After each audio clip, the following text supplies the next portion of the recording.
This is Monte with a message. Follow me as I drop knowledge and examine thoughts and experiences from a male perspective, where we talking facts, not feelings. Let's get into it.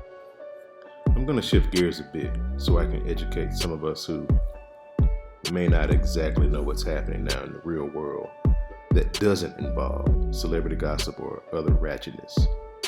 Today's message is a synopsis of Ukraine and its conflict with Russia.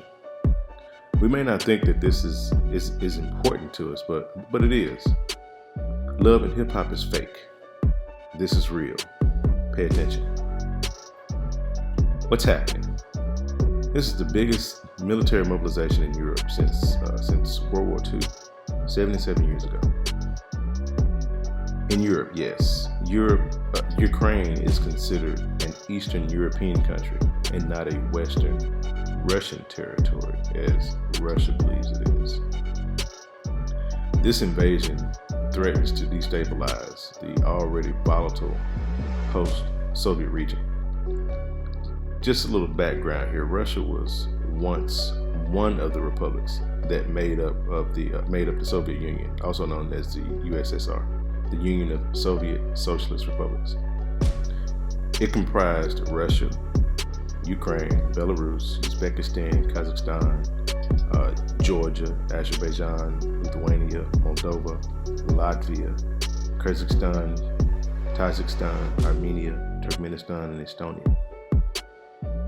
What's happening now is Russia's president, Vladimir Putin, and others who have ties to the way things used to be more than 30 years ago, what they've done is they're basically butthurt over the loss of Ukraine and those other 13 republics, a total of 15, when the Soviet Union was dismantled. Think of it like this. They used to be in a tumultuous relationship along with all the other girlfriends meaning the other republics. Russia couldn't really sustain the unhealthy relationships and they broke up. They all broke up in 1991. He's been trying to get it back ever since. Now, Ukraine has moved on and has tried to date again. And what I mean by that is by showing interest in joining NATO. But NATO has been reluctant to let them join because Ukraine has some baggage, i.e. a deep history of corruption and a crazy ex, meaning Russia. It doesn't really want to get in the middle of all that. Note that most of the other former Soviet-era countries are now NATO members, except for Ukraine. This is important. Since then, Russia has taken a stance that if they can't have Ukraine, no one can. They are against Ukraine joining NATO because it would then mean that they would be under the protection of the 30 member countries that make up NATO. Countries, which means that they couldn't just pop up at Ukraine's house in the middle of the night and try to start trouble. So if you mess with one, you mess with them all. They basically feel the full fury and force of a more powerful alliance who they couldn't beat in that scenario. Now, as long as they are not a part of NATO, there's no one to stop Russia from messing with it. Since then, Ukraine essentially has been filing restraining orders against Russia. And Russia really doesn't give a flip about restraining orders. That's what we're seeing right now. Over the years, Russia has been like, Ukraine, she still loves me. She still has that tattoo with my name on it.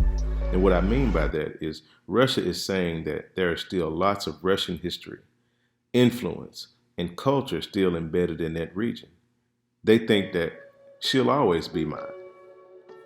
Now, they knew that if Ukraine ever thought about getting under the protection of NATO, that there would be no way that they would be able to bring it back home. She wouldn't come home. She'd be gone.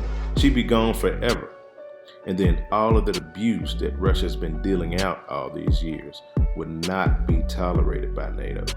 And it knew it would not be able to defend itself because in reality, Russia, they're bullies. And we all know bullies often can't fight when it comes down to it. Now, then in 2014 is when things started taking it went left. Let me say that. Russia had a buddy of his hanging around Ukraine who pretended like he was cool with Ukraine. And Ukraine saw through that. They were like, "No, we got to get him out of here." So they kicked him out of the house, so to speak. Well, this pissed Russia off like you wouldn't believe. And they said, "Oh, so you know that ring in that Hermes Birkin bag that I bought you 30 years ago?"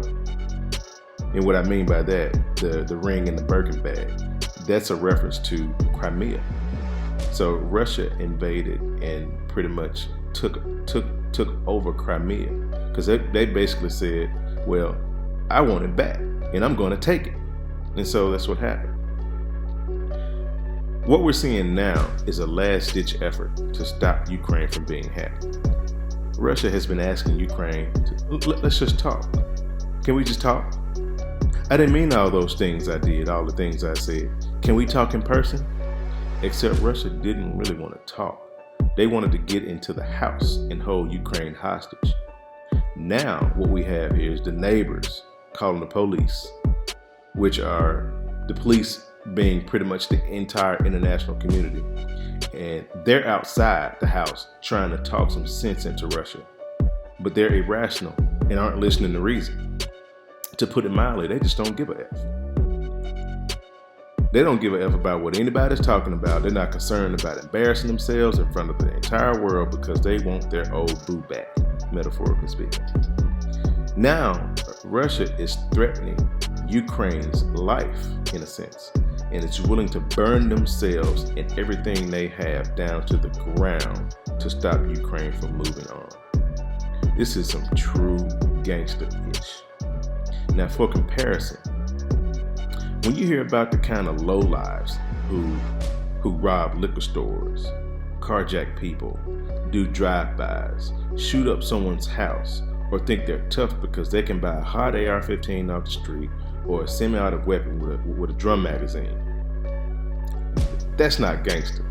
That's just pretending. They would be the ones trying to get out of Dodge at the first sign of danger if this happened on this side of the world.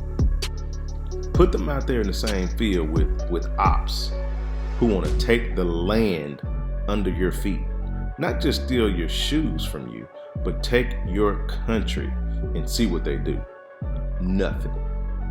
That's why you have to understand the gravity of the situation, its far-reaching effects, and also how truly courageous the people are in Ukraine who are opting to stay and fight. We're witnessing in real time an event that will be memorialized in history as a moment where someone wants to wipe the earth of your whole entire existence, along with those who came before you and those who come after you. I hope this message found you well, and may the good people of Ukraine find peace. Hit the like and subscribe button for more facts, not feeling. This is Monte with a message. Till next time.